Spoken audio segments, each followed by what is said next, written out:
Hey guys, it's Kesara, and today I'm going to be doing my September reading vlog part 2.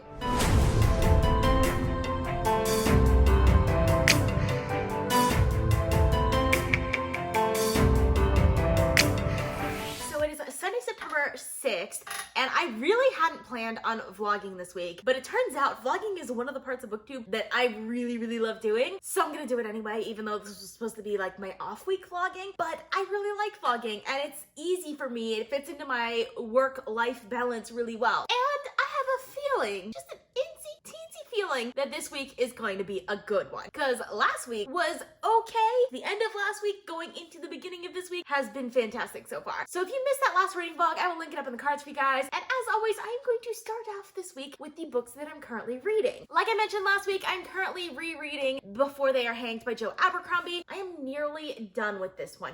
I do want to finish this one over the course of like the next couple days or so, because I want to read The Last Argument of Kings and A Little Hatred before the 15th, which is when The Trouble with Pete comes out, which that gives me just like 9 days to read 3 books. This is probably the shortest of them, and this is just about 500 pages. That'll take me a while. Like, I can definitely do that in the course of like 9 days. 3 days a book. And this one, like I said, I'm almost done with it already. But I'm really enjoying this. This is one of my favorite books in the entire First Law like world. Even though like I know I have 2 more books that I'm trying to read in the course of the next 10 days, I also just like want to savor this book as well. Absolutely love this book. I love all of the characters in this book. There are some characters that I don't like in the first book that I grow to like more in this book. Specifically, Logan is a character that I really like in Before They Are Hanged. He's just like this charismatic person in a way that you really don't expect him to be. Like, his interactions with Giselle are the best. I absolutely love it. So yeah, I'm really enjoying this. And of course, I love Glocta. Favorite character ever, and he is amazing in this book. So one of my favorite books of all time, and I'm enjoying this immensely. Also, I actually finished a book earlier today, which is The Space Between Worlds by Micaiah Johnson.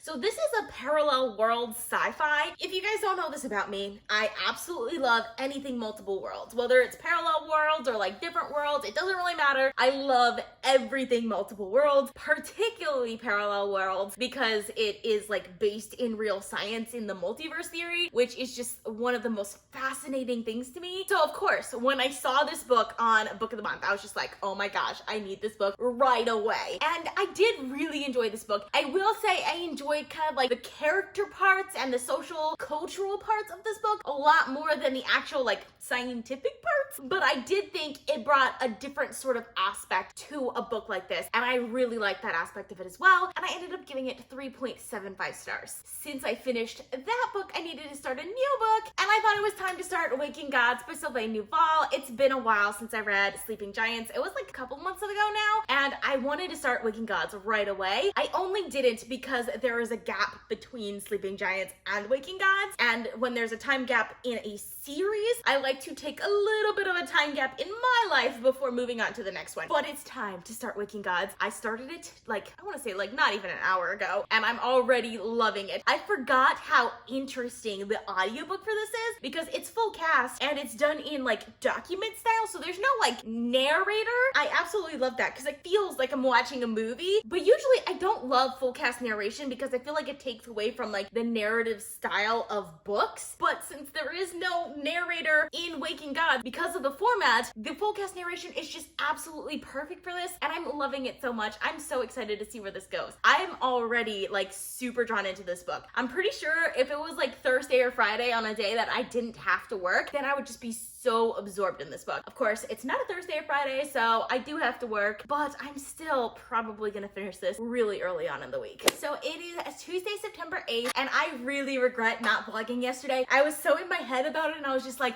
I need to get some good B-roll footage, and I was just not feeling it, so I was like, I'm just gonna read. I was tired, and I wanted to read, so I just read. I was reading Waking Gods, which was amazing, by the way, and it was so good, and I finished it yesterday. Like, I stayed up late and finished it, and by late, I mean I stayed up till 8 p.m., which doesn't sound like it's late, but considering I didn't take a nap, and I had to wake up at 1 a.m. to go to work, that's pretty late, because that's the equivalent of 5 hours of sleep. So yeah, Waking Gods was fantastic. I love every second of this book. There are such high stakes in this book, and there are mysteries, and of course there are aliens, because this is like a sort of first contact with aliens sort of book, and I loved every second of it. My only teensy bit of complaint, and it's not even a real complaint, is I wish I loved the characters more. I do love the characters, mind you. I love them. But I wish I got to know them just a little bit more. Like, I want to be inside their heads, which is weird, because, like, I never want to be inside the characters' heads. I'm always just like, show me their actions. I don't want to hear what they're thinking, because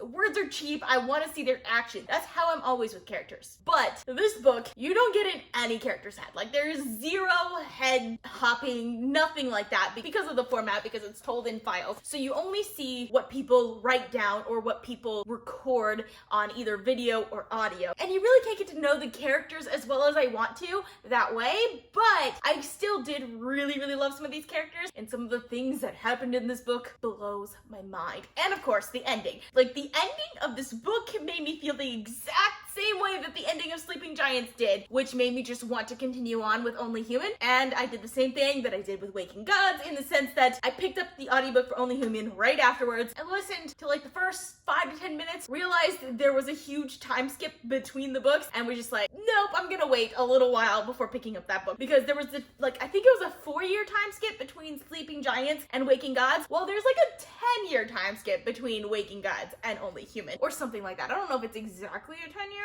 It's something like that. It kind of annoys me. I hate it when there's time skips between books, especially books like this where it's just so action-packed and it takes place in like such a short period of time, or at least it feels like it takes place in such a short period of time. Like, I read this book in less than 24 hours, so that gives you a clue as to how fast this book went by for me. But I loved every second of this, and I ended up giving it 4.75 stars. When I finished that, I of course needed to start a new book, and this is the reason why I wish I had vlogged this yesterday so I could have talked about Waking Gods, because all I really want to talk about now is Beach Read by Emily Henry. I know you guys were not expecting this book. I feel like I've been so deep into like the sci-fi, fantasy, and even horror recently in the last, like, I want to say month and a half or so. That's like all I've been reading. I needed a good romance. I just got the audiobook off of hold from my library, and of course this is one of my Book of the Month Club picks from, I think, July. So I've had it for a little bit now, so I've been meaning to pick it up, and I am loving every second of this book. Now, mind you, it's very much a romance book, but the reason I'm loving it is because of the romance. This is one of those books where I'm really feeling the chemistry between the two characters, and I'm loving like kind of the ideas and the things that it's going through, and I'm really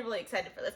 I'm almost done with this book, like right there. I'm gonna finish this tonight because all I want to do right now is sit down and read this book. So that's what I'm gonna go do, and I'll check in with you guys later. So it is still Tuesday, and I just finished Beach Read by Emily Henry. I absolutely loved this book. It was definitely a good palate cleanser between all of like the sci-fi and horror and fantasy books that I've been reading recently that have just been completely devastating me. This was just like a breath of fresh air between all of those, and I absolutely loved it. But I will say, man, it is so cheesy. I did not expect that from this book, like, at all. And I know it's a romance book about a romance writer, but like the way people talk about this book, they talk about it as being kind of like a life-changing, and how like it's so much more than just a romance novel, and there's grief and things like that that are being explored in this book. And yeah, there is like darker things that are being explored. There is grief that's being explored and things like that, but it is just very much a romance novel also. It is exactly how you would expect a romance novel to go, and all of like those moments in romance novels that happen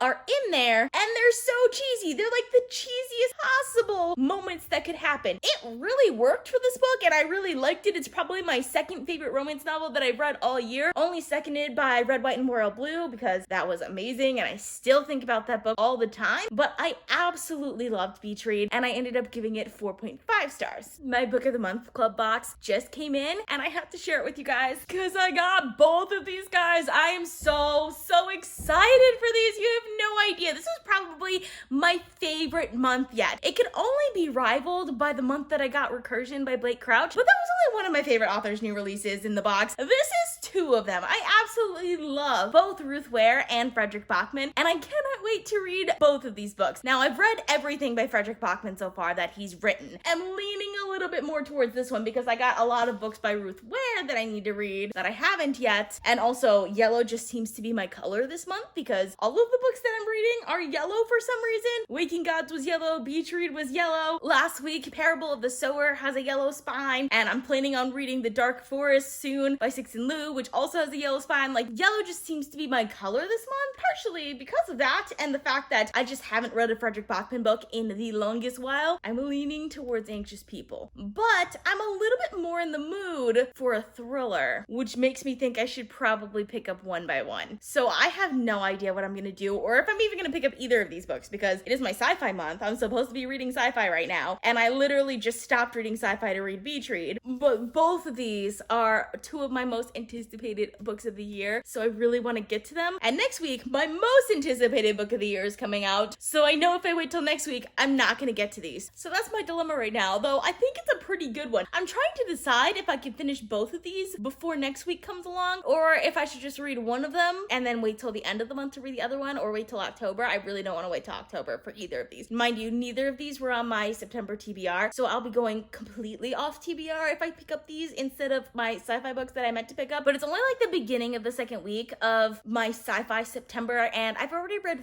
4 of the, 12 books that I set out to read, which is pretty darn good if I do say so myself. So I might give myself a little break. I may not. I haven't decided. One thing I will say though, I absolutely love that they got rid of the Book of the Month logo on the spine, like how it is on the other Book of the Month books that I've gotten, because that annoys the crap out of me to see on my shelf. I don't know why. I just wish they would get rid of it on the cover also. I don't mind it as much on the back cover. Like, I think that's fine, but it annoys the crap out of me on the front cover. So somehow this video has been very filled with Book of the Month Club picks, but honestly, I'm just loving everything that I pick up right now. Like, literally any book that I pick up right now, I'm just super into.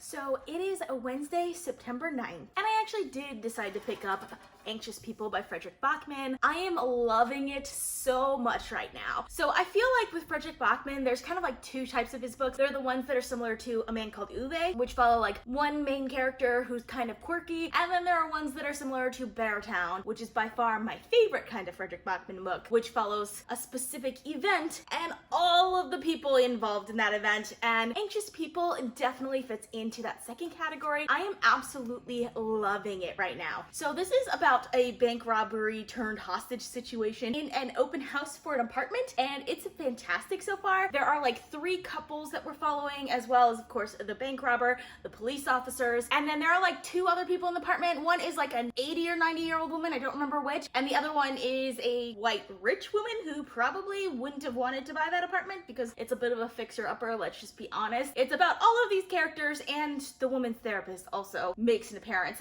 And I think what's really interesting is how these characters are connected in ways that we would have never expected. And Frederick Bachman just writes these characters so well. They really feel like real people. Like, they have flaws, but there's also things about them that you really like, and they're funny at times in very interesting ways. They're just so lovable because of that. If I had met any of these people in real life, would I actually like them? Maybe, maybe not. But as characters, they are absolutely fantastic. Like, Frederick Bachman is a master at writing good characterization, and I am loving every second of this book right now. It could potentially be my new favorite Frederick Bachman book. I don't know. It would have to do a lot in order to do that because I absolutely love Beartown, but it could be at least a number 2 for me. So I'm absolutely loving this. I'm also switching between the physical book and the audiobook because I got the audiobook from Scribd because it's available on Scribd, and I am loving the audiobook so far as well. It is so well done, and I'm really excited to continue on with this. I'm probably gonna finish this today, let's just be honest. So it is Thursday, September 10th, and yesterday I did finish Anxious People by Frederick Bachman. I absolutely love this. It's definitely one of my favorite Frederick Bachman books. I think Beartown is still my favorite book by him, but this is definitely a close second. I really really enjoyed it. I loved how the characters were interconnected. They were just such real people. I loved the twists and turns because there are like many twists and turns. I love the structure of this novel because it is structured in a very unique way that like it just kept blowing my mind because it's not chronological, if you know what I mean,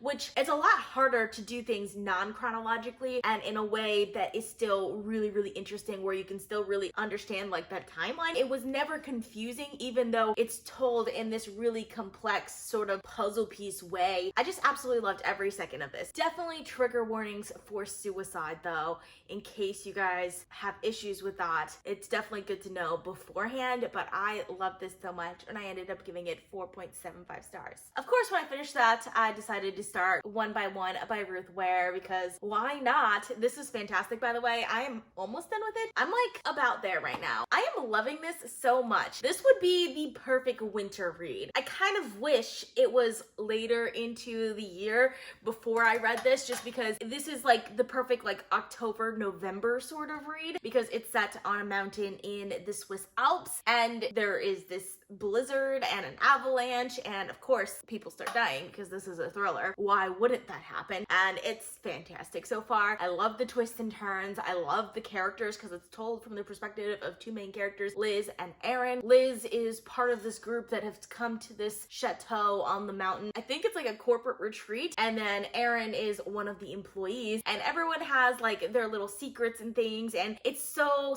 well done. Ruth Ware does such a good job of making creepy situations and I love the way that she did this. I've already gotten past like the main twist and like I know what's happening and I'm just got a little bit of action left, which I'm excited to see how it turns out. I really like the way this was done. I'm very hit or miss with thrillers because a lot of times I feel like the way plot twists are done annoy the crap out of me, but I love the way this one was done and this one is really working for me. This might be one of my favorite Ruth Ware books. So I finished One by One by Ruth Ware. This book was absolutely perfect. I loved everything about this book. The characters were all amazing, morally great characters with secrets and motivations that were really well developed and fleshed out really well. I absolutely loved all the characters. The atmosphere of this book was perfect. The plot twists were really well done. I really loved the plot twist and there is a good section of this book that is entirely gripping that you cannot stop reading. I loved everything about this book. It is probably my favorite Ruth Ware book yet and I ended up giving it 5 stars. So this vlog is getting really long so I'm gonna go ahead and end it. If you've read any of these books, let me know what you think in the comments because I'd love to discuss with you guys. I post videos on Sundays, Tuesdays, Thursdays, and Saturdays, so consider subscribing. And if you want to be notified as soon as I upload, you can click that little bell icon. If you like this video, please give it a big thumbs up to support my channel. All social media links are in the description down below. Thank you guys so much for watching, and I'll see you guys next time. Bye.